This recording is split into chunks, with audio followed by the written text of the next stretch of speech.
needs Ernie Johnson and Charles Barkley when you got Nick Roush and Adam Luckett? We're 20 minutes away from tip-off in the national championship game, and we're talking football. We don't care about that basketball game. Although Luckett, what do you got any picks? Last minute picks? I got over Addy Mara 2.5 blocks. This is the only play. Although I'm tempted to bet Hurley as a dog. Really kicking myself for not doing it the other night. No picks, but I have a take. Oh. Might be a hot take. Might be a spicy take. My take is that this new age of these college basketball coaches, not Dan Hurley. I'm talking more of like Dusty May, some of these other guys are scared of the smoke. Like, are absolute, like, walking around like chickens. Like, well, you're not going to take one of the best jobs, like you so you can just hide and do whatever. I think it's ridiculous, and I think all these it hasn't happened yet, which I'm surprised. But I think there's going to be the new take is going to be like you don't have to be a blue blood anymore, yada yada yada. But my take in it is, well, it still matters in football because people are leaving football jobs. Yeah, even college baseball, we're seeing it with. Remember the Schlossnagel left A&M. They lost the College World Series to go to Texas. Virginia's coach, who won a couple championships at Virginia, is at Mississippi State now. So I think it's just ridiculous that – I mean, it teaches on. I think we just have it unique. Yeah, it's a temporary – this is a temporary thing. And it also, doesn't – it helps that the one guy who's the best in the sport right now is at a place that has a ton of success. In Dan Hurley, I mean, it's a recent wrinkle, but they've been the best program in our lifetimes, particularly if they get number 7 tonight. Really hope that isn't the case because it took Kentucky, 50 years to get 7, and they could do it in 27 years. The Iowa basketball coach would not interview for the North Carolina job. Like, that's crazy. I get it. Like, they say he wouldn't be a fit there, but like you at least got to talk to him. Like, yeah, and I do get that he is, that's his part of the world where he's at right now, and he's only been there for a year. But yeah, I'm kind of with you. But it's weird how that search turned out. Of all the schools to go to a pro coach with zero college experience, they're the school that just went through this a year ago, and it was a disaster. So that might be the most stunning part of all of this. That they just did the Belichick thing, and they're like, you know what? Let's go Michael Malone. I mean, they're both kind of grumps with like a scowl in interviews. I mean, if Bill Self left, they were going to do the same thing. Probably they were probably going to hire Jock Vaughn. He got fired from an NBA job. Now he actually had a connection where. I don't believe Malone had a connection to North Carolina other than he was there all the time this year because his daughter is playing in volleyball, I believe. So that's how you get a job. You have a daughter play volleyball. I mean, Bobby Petrino knows this. He knows. I guess it was golf, but he knows this lane. Like him and they're in North Carolina, so they can have conversations about that. Oh man, all of the former fired professional coaches: Bobby Petrino, Bill Belichick, Michael Malone. Just hanging out in Chapel Hill. Maybe Mitch Kupchak can leave his seats in the Dean Dome and go be Malone's GM, and they can all have their little retirement community down there. Well, if you want to get in a last-minute bet for tonight's championship game, or you just want to be locked in for baseball season coming up, Masters, we're going to have Masters bets to be made later on this week. You can do it at BetMGM. And when you sign up at BetMGM, use that bonus code on3, and you're going to get up to $1,500 in a first bet offer. That's all new customers. You're going to get up to $1,500 on that first bet. So whatever your first bet is, whether it's 10, 50, 100, 1,500, if it doesn't win, you're going to get it all back in bonus bets when you use that bonus code on3 when you sign up at BetMGM. In addition to that, you're going to get 50% off an annual subscription on 3. Right in time for the transfer portal. It's the best time to get in with BetMGM. There is no off season. Stay locked in all year round with BetMGM. Use that bonus code on3 when you sign up. $1,500 promotional fee, not promotional fee, win back bonus with BetMGM. Just see BetMGM.com for terms. 21 plus only. U.S. promotional offers not available in New York, Nevada, Ontario, Puerto Rico. Got a gambling problem? Call 1-800-GAMBLER in the U.S. or 1-877-8-HOPE-NY or text HOPE-NY in New York. And also call 1-800-NEXT-STEP in Arizona, 1-800-327-5050, 1-800-BETS-OFF in Iowa, 1-800-981-0023 in Puerto Rico. That first bet offers for new customers only, subject to eligibility requirements. Rewards are non-withdrawable bonus bets that expire in 7 days in partnership with Kansas Crossing Casino and Hotel. All right, Mr. Luckett, spring practice, second to last week. It's already here. Time flies when you're having fun. We're going to be having some fun. There's going to be some more content on the YouTubes tomorrow because we're getting privy to a little snapshot of spring practice tomorrow. Not a whole lot, but at least a little snapshot. They had their first scrimmage last Saturday. Next Saturday will be the blue-white spring game. Make sure you lock up your tickets now. They're free, but you got to secure a seat before you go. Has a chance to be an exciting day, whether you're going to the football game at 11 and then the baseball game at 2, or you're bebopping out to Keeneland. Great time to see this team in action. And look, for the first time, we did not get it sounds like there was some exciting plays that were made in that scrimmage on Saturday, particularly by one or two tight ends. But the defense, let's be real. We're kind of just glossing over the defense. We're not giving them their fair share this spring because a lot of it is a mystery and the offense is so exciting. But they haven't got a ton of shine, and Will Stein gave him plenty of shine, gave him plenty of props for really getting after the quarterback in Saturday's scrimmage. What'd you make of that, Mr. Luckett, when you heard the defense perform well and really kind of I don't want to say put the squeeze on the offense, but maybe rattled them a couple of times? First takeaway was that Stein said that they kept it vanilla. So I think if you're keeping it vanilla and you're running the same, you've seen the plays. I think defense typically has the edge there. Kind of like early days in training camp, or like the defense is usually a little bit farther ahead when you're early on and stuff like that. Yeah, so I'm not putting too much stock into that. And then you hear that the running backs aren't practicing. Nick Anderson is being held out. So, offensively, they are a little shorthanded in that regard. To me, one of the bigger things he said was that one thing that made my antennas go up, just Bo Barnes, how much he's kind of grown. I've talked about this. They have to hit on him. There's no ifs, ands, or buts about it. He needs to be a good football player for them. The quicker he can be a good football player in the middle of the defense right there has to be. And then I liked what I heard Stein say about Grant Godfrey. Just kind of he always brings it. And he's always there for us. Ty Bryant the same way. So to me, those were kind of what stood out the most to me to that game, because I think obviously Godfrey, you need him to be rock solid, steady, no matter what role you're playing him. And then you need Bo Barnes to be a guy for you. The sooner he can be a guy for you, the better off you're going to be. And so I think it's good that you're hearing about some development from him, because Kentucky needs him to be a player for them this season. Yeah, and it was one of those things we mentioned a week ago where is it a little concerning? We haven't heard about them just yet. We mentioned two positions. We mentioned linebacker and running back, and we got some clarity as to why. Good clarity, at least on the linebacker situation, because Barnes is a guy that they had a strong belief in, that, as you so eloquently put it, that they just got to have, right? They got to have him be a baller for him. He has all of the tools. It's just a matter of how quickly can he pick it up and, feel natural in that very important position in the middle of the Kentucky defense. The second position, that was one that we kind of had a hunch that this might be the case, but C.J. Baxter, Javonte Barnes, it's unclear how much they're actually doing at all. Kenny Minchey brought up that, it's fun to see Baxter go out there and run and cut because he's as big as me and he moves really well. But we don't know to what extent he's moving around in practice. You don't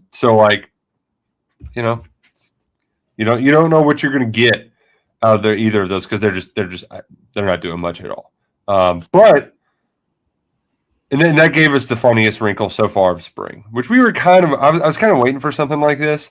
But the way it happened amused me, quite a bit because we learned that Martels Carter has been splitting time between safety and running back. Sounds like he's probably doing more running back than anything, to be quite frank with you. It sounds like he's doing that more than anything because Josh Christian Young, the safeties coach, was asked about Martels Carter and how he's coming along at safety. After all, he 4-star talent, one of Kentucky's highest signees in that 2025 recruiting class.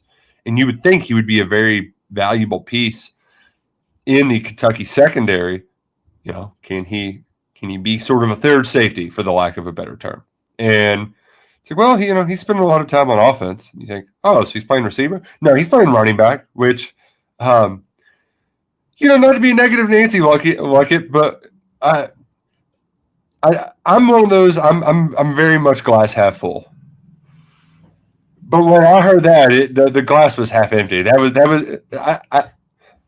You can sell it to me as they signed that Martels Carter, great athlete, could do a whole lot. I'm more so thinking of like, oh gosh, who else is back there? Like, that was something. That was something. Now, if it works out, it works out. I ultimately think this is just we're putting some bubble gum on the dam before we get some guys back. But it does make you wonder, is Kenny Minchey going to have to throw 50 passes a game if the Red River running backs aren't able to be a full go by the time the fall runs around?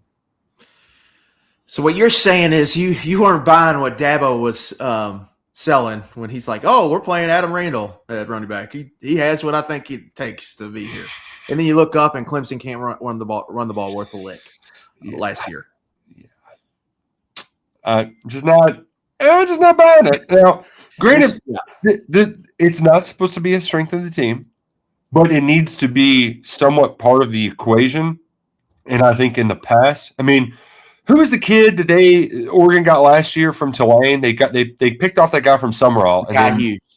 Yeah, like he was like a huge get, and then he just basically quit on the team after 4 games or whatever. Like Stein has the opposite approach to Stoops, in that Stoops is like, we need a bell cow, we got to invest in running back, and Stein is much more of the modern NFL.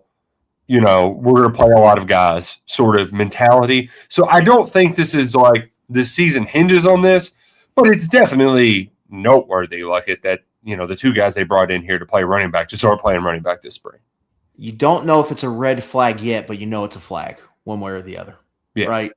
Yeah. It's something you got to be aware of. Certainly. It's something, put a pin in. It's something, okay, I need to write down on spring practice number 11. Mm-hmm. Martels Carter has moved to running back. And then 2 days later, we find out that essentially Javonte Barnes and CJ Baxter aren't doing much more than walkthroughs at the max. Okay. So then to me, I hear all that. And so I go back to the portal, right? You enter the portal pretty much knowing, McGowan's gone. Dowdell is kind of on the fence whether you keep him or not. Patterson showed more, I thought, Nick, as kind of a third down type back. Right. And then Tavani Mizell just hasn't been healthy his whole career here, and really dating back to high school. Yeah, even before he got to Lexington. And then you've got the true freshman Delvecchio Austin, which is just a kind of a wild card. Yeah, and he was one of your lower ranked signees too. So Kentucky had a lot of needs to fill, but they needed to address running back. They made a bet on, okay, we're going to get guys with size, some physicality, and experience, and we're going to bet on them. But they're 2 guys with long injury histories. I think Barnes's is a little less worrisome than Baxter's, but these are guys that have been hurt essentially their whole careers, in and out of the lineup. They've had stretches where they've been able to play, but they've just had issues, whether it be ankles, hamstrings, knees, whatever it is. And so they're making a bet, and on that bet, they're trying to protect the asset. I think here in a little bit and keep them healthy. And so it's not a huge surprise. Like, I'm not surprised Nick Yeah, Anderson yeah. isn't doing much. This honestly, I would probably have been more surprised the other way if they were going through all this stuff. Because the other one, too, that we haven't mentioned is that, and I think you alluded to it, but Nick Anderson also being held out. Probably a reason why we hadn't heard him when they're talking about this guy's really showing out. Basically, they said, all right, these three guys with injury history that we took on, we're just not going to risk anything this spring. Now, there's a little bit of talking out of both sides of your mouth when you talk about we need to be physical. You got to play football to get better at football. Yes. But at the same time, like a rationally minded person can understand that, okay, these three, you know, if you can hit out of 2 out of 3 of them, then call it a win. Let's not jeopardize them getting injured. I think we heard Stein kind of acknowledge the conundrum of being a head football coach and running an organization. Mm-hmm. Like, at his intro press conference, it was all about hardest practices these guys will ever have. Only way to get better at football is to play football, right? Mm-hmm. And then you hear this one, like, I've got to protect the team. You've got to protect the team's best interests. And you're not helping the team if these 2 guys you went out and got aren't playing when the games get here. Right. So there's a fine line you have to walk. Yeah. You got to make concessions. You got to make compromises. You're right, as a head coach. And hopefully this one works out for him. I think the other part, too, just naturally speaking about the running back position in general, it's so hard to know with these guys during practice because you're not – I mean, they tackled 30 snaps on Saturday. I'd imagine it will be a similar snap count this upcoming one, and it's probably going to be about like that. The way that Stein described the spring game, maybe 40 snaps of tackle football before they go to thud.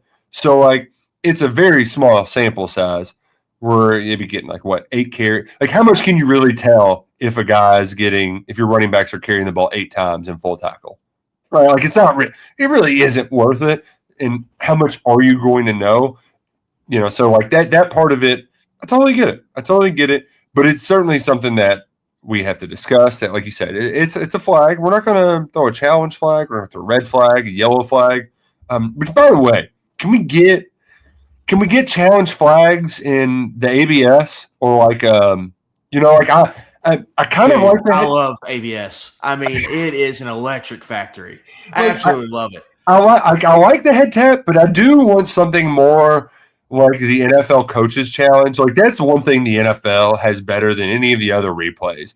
Having the coach having to throw the challenge flag, like, it just really watching all these college baseball games, I wish like Minchey had to throw something onto the field when he challenges. Ooh, get a rosin bag to watch out there, you know, batter's glove, or don't one of the baseball donuts, a fungo bat, just something. Yeah, that does add to the. But the ABS, man, I do like that, and it is fun. And these stadiums, at least when I've watched it, they get. I went to the Jacksonville has a AAA team in Jacksonville right now. We went to a game Friday night, and there was a challenge, so I got to see it, and that was my first time seeing it in person. They've got ABS and AAA. Nice. Well, that's where they tried it out here the last couple of years before. Okay. It arrived this year, and I was like, dude, that is because it's not only that, like you can tell the umpires and the body language, and they get one right. They're like, piss off, kid. You know, it's the best. It is. It just gets. I think it gets the competitive juices flowing even more. Oh, somebody pointed out in the chat. I learned this at a March Madness watch party because one of my cousins is big into wrestling. In the sport of wrestling, the coach's challenge is throwing a brick. Now, it's not like an actual brick that you're building a house out of, but it is a sort of styrofoam brick. And the other part that I learned too, I don't know scoring in wrestling at all, but I know it's points based. If you get it wrong in wrestling, they take a point off of your team total. So it's very punitive if you get it wrong. But I do just the thought, it's very cartoon like. Of throwing a brick and hitting somebody in the head, you know, like you hit the ref in the head. I go back to the dodgeball movie when he just hits him with the wrench. That's good, clean fun. There was a college baseball game yesterday. The guy hitting was Oklahoma State. I can't remember what team they were playing. It was a double play. It was like a strike them out, throw them out, but then they called like interference. Mm-hmm. Why they called interference was he swings, strikes out. He like steps over the batter's box line, and then the catcher trying to throw out the guy at second hits him in the back of the It's the most like, God, you're having a bad day. Oh man! But yeah, that's what I thought of when you talked about dodge a wrench, dodge a ball. I don't know where we were, so I'm just going to remind you that we are brought to you by Monticello Bank, proud presenting sponsors of 11 Personnel, NBCBank.com. Monticello Bank, they'll get the best numbers on your side, whatever it may be. It's home buying season. Go check out their mortgage rates now, NBCBank.com, or visit a branch near you. They've been serving the Commonwealth since 1895. Been trucking for a long time. They're going to be here a lot longer. Proud presenting sponsors of 11 Personnel. It's Monticello Bank, member FDIC, equal housing lender. Mr. Luckett, what else did we get from the scrimmage? Yeah, I don't think I don't think we are. What's the word I'm looking for here? It feels like we're going to get a boy cried wolf situation with the tight end room, and people aren't ready for it because they're going to kind of roll their eyes at thinking about it. But the tight ends are going to be a big part of this offense, and I think the part that piqued my interest the most was Willie Rodriguez is going to be awesome, and Henry Boyer, he certainly looks the part, but basically them saying Markel Skinner's awesome. As soon as he figures out the playbook, he's gonna make some noise. He made a couple plays in the scrimmage, and that's exactly what you should suspect from a guy who they're asking to do a lot. Who, when they're showing these videos, they showed that video of Parker Fleming at practice, and all those guys are lined up in the slot running routes. Like, this is a young football player who's just redshirted last year, got a new offense. They're asking him to learn a lot. And once he figures it out, he's going to be awesome. I was like, hell yeah. Like, right on cue. So, like,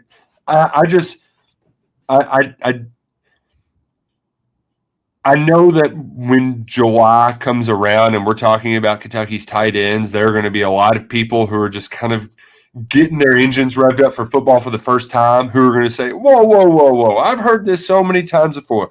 Vince Marrow would come on KSR and talk about how he had all these NFL players time and time again. Okay. The difference is that Will Stein. That's where my mind went when I heard that. When I heard Stein say that, I was like, oh, that's not, I don't know if that's going to go over. Well, but there's a faction of the fan base going to be like, oh, I've heard that before. Well, Vince would say that about no offense to some of these Kentucky guys, but they're guys who are day 3 late picks or not. Hell, did he even have a tight end drafted? No. Yeah. No. Kenyon Sadiq is going to be a top 20 pick here in 2 weeks, right? Like, stud. Jamari Johnson, who Louisville let walk, was awesome for Oregon last year. And then they had another guy who got drafted after Stein's first year at Oregon, whose name's escaping me. So, like, he knows it. I think. Yeah, like he knows what it looks like, what it feels like, and he has an offense that will get those guys the ball. And you know what? I know that we're hearing a lot of good things about Shane Carr and some of the other receivers, but that's not a strength like tight end's going to be a strength of this team. So I know that there's some folks out there who are going to be pumping the brakes as we get closer to the season, but we're here just. You heard it here first, folks. You heard it here first on 11 Personnel. Well, I think you also just have to look at the offense, just totality, and just how do you distribute touches. There's 60 to 70 offensive plays in a football game. So each play has to end with the plan is for a skill talent player to touch the ball on that play, whether it's a pass or a run. You look at a running back, it's a big if how they're going to like run the ball.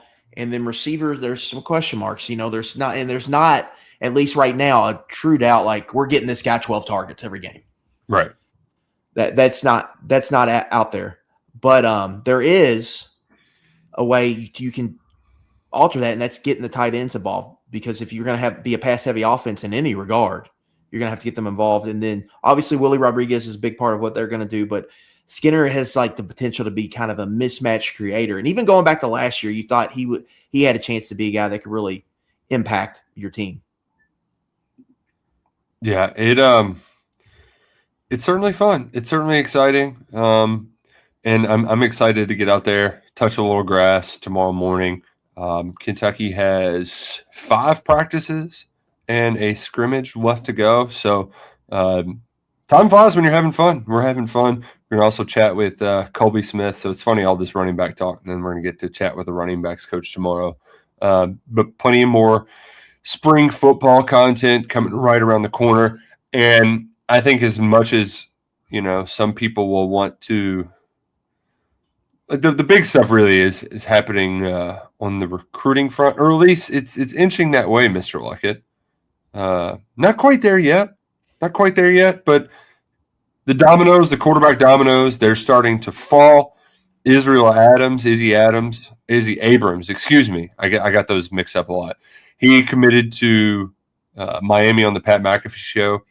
David Davidson, that's a tough one to spit out. He's got a lot of RPM picks for Florida. That announcement is dropping here in a couple of days. And then on Saturday, Andre Adams, he's announcing his decision. He was back in Lexington on Saturday, his third visit for spring practice. And Luckett, we got out the old RPM machine, and we went logged an RPM pick for the Cats to land a commitment from Andre Adams. Hopefully Roush is right. Let's hope the fade principle only applies to my college basketball bets. But went ahead and logged one there. Feels like things are trending that way for the Wildcats to land the 4-star quarterback from Nashville. Yeah, I think, again, we've talked about it. He seemed most likely at this point. You were just waiting to kind of see how it all played out. It sounded like he was on campus on Friday. It would have been his third visit during the spring semester. You look around what's going on elsewhere. We know Abrams was one they liked. Now he's off the board of Miami. We know they were interested in Croucher. Don't believe a visit ever happened. Mm-hmm. And so eventually you got to move in on one. And Adams has been one consistent, Nick, throughout this entire process. So it feels like they're the leader going into it. We'll see how that shakes out. But an interesting player because this is not necessarily the stone cold pocket passer, but he also has kind of the check marks we've heard Stein talk about with completion, accuracy, and not or taking care of the football. I should say good ball security. This is a quarterback, Nick. 71% of his passes as a junior, 3,418 yards, 35 touchdowns, and 1 interception. Who also rushed for 855 yards on 8.5 yards per carry with 13 additional touchdowns. He set the Tennessee high school record, single game record for 714 total yards, 507 passing, 207 rushing in the game. And by all accounts, he's still kind of raw, growing into his skill set, but he is a loose, dynamic athlete, one of the better, I would think, one of the better running quarterbacks in this class, but also there's an accuracy level that he brings to the field, and you throw on his tape, and there's a lot to like there. And we talk about sort of commitments coming in waves. A quarterback's a really good way to get one of those waves started. They've had a lot of players in town, and the national folks at the Rivals team, they're writing vociferously about Kentucky's recruiting efforts on the football side. A lot of content being pumped out from the Rivals national team. So if you aren't on KSR Plus, go ahead and do that now. 50% off an annual subscription. Go ahead, join during the spring sale, because the net has been cast really wide. A lot of really talented players that they're in the mix for. So it's like, okay, well, you've gotten them on campus. You get a quarterback sort of in the fold, and then maybe you are able to, they had Xavier Mohammedan, top 100 guy who's in over the weekend. Who was the other guy that got the official visit locked up for that you wrote about today, Luckett? That was Weeks, right? Yeah. Justin Weeks, is that right? Yes, Justin Weeks, 4-star, number 252 overall, out of Douglas County there in the Peach State. He just visited with his teammate. I believe his name is Sam. As I pull up the trusty the spreadsheet, tackle. Joshua Sam Apelli. Yeah, that guy's good. Just outside the top 100. That one is probably not going to happen. He's already got his all V's locked in: Miami, Georgia Tech, Georgia, LSU, Tennessee, all that mix. But Weeks is a different one. But Ohio State's in on him with Larry Johnson, so that's going to be tough.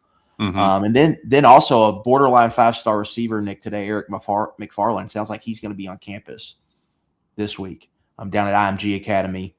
A guy Kentucky's in on, 5'8", 160, 170 pounds, but absolute dynamite with the football in his hand. So they're in on him. A lot of guys visiting. They've had a lot of targets on campus.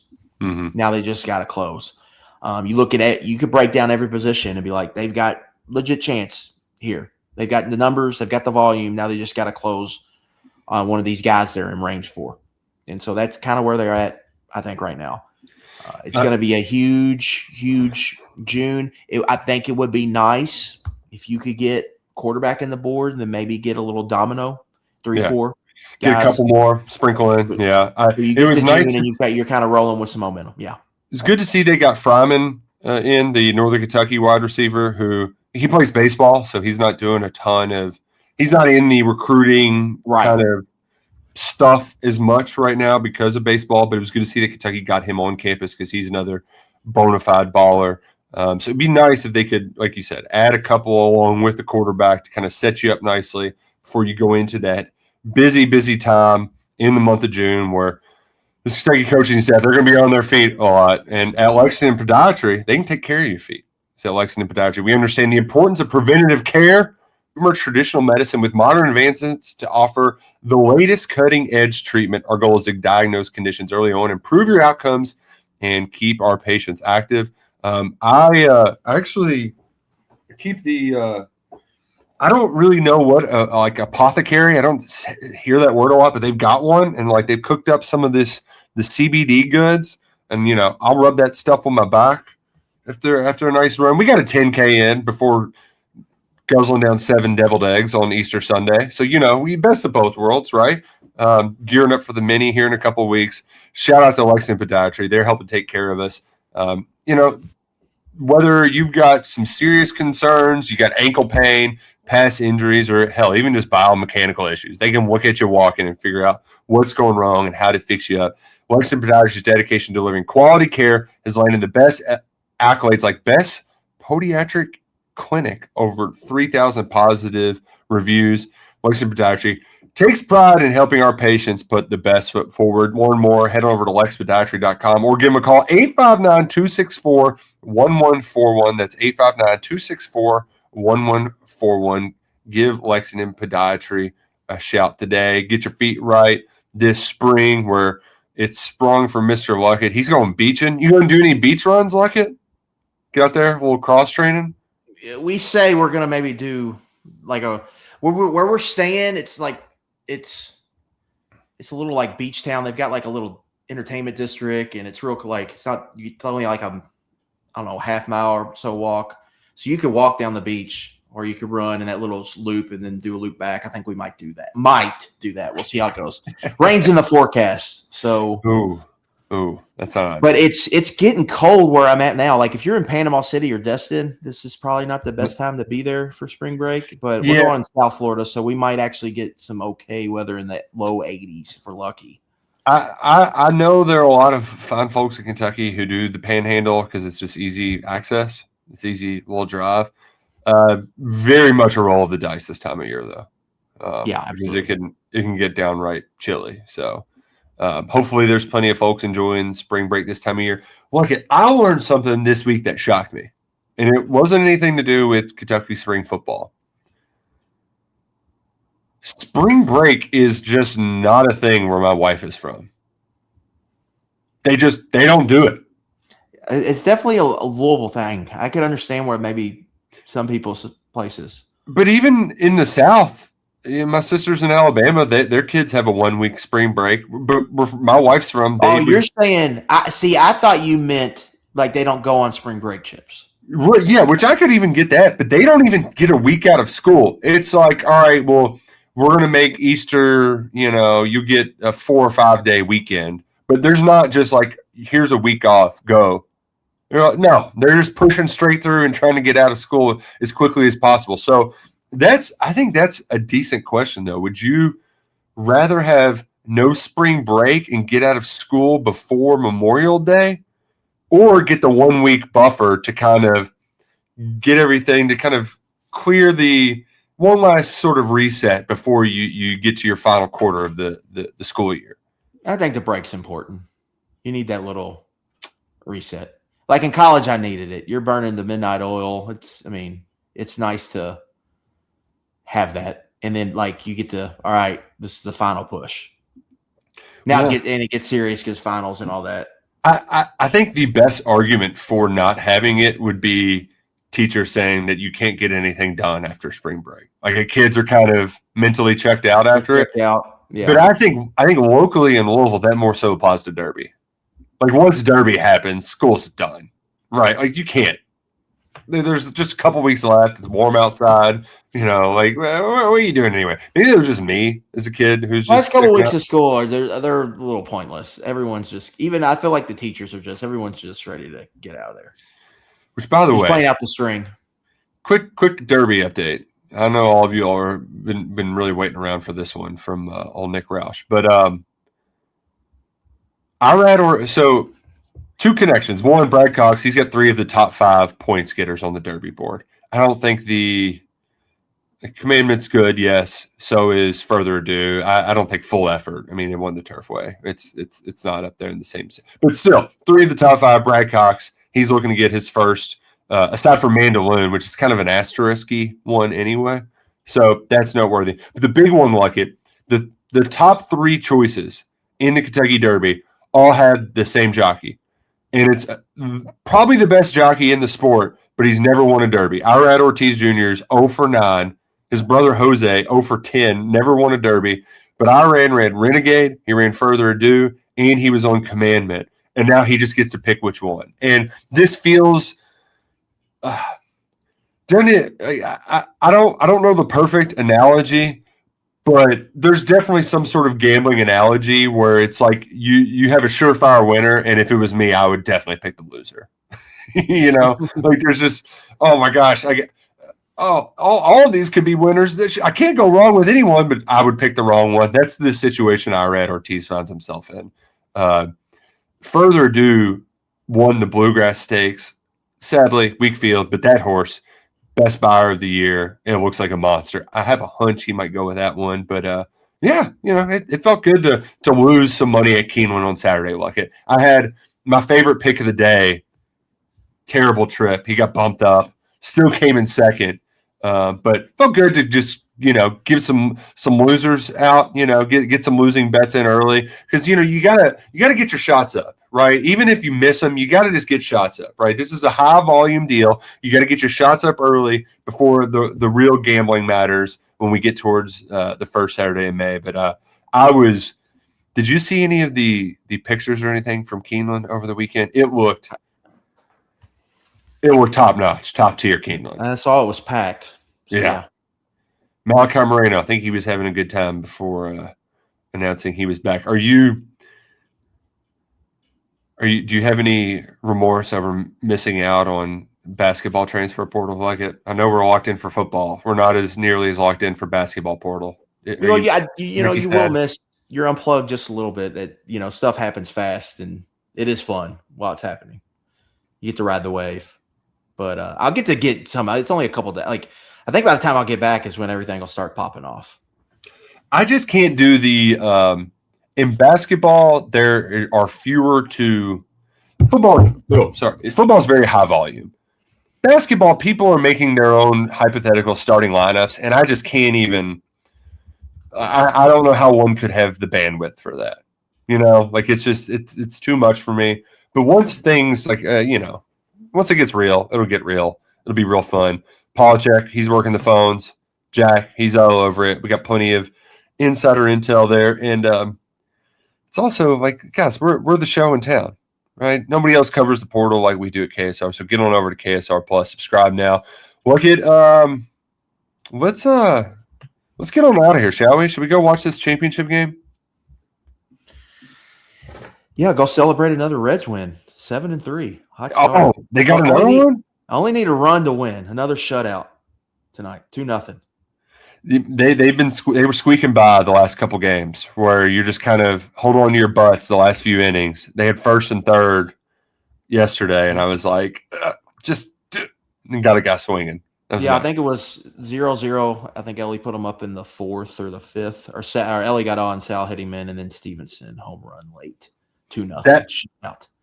Yeah, I got a little annoyed with that base running though at the end. I was out. We were out doing stuff, so I didn't get to see it. But I heard it's like just you. I mean, they were good plays, good defensive plays. So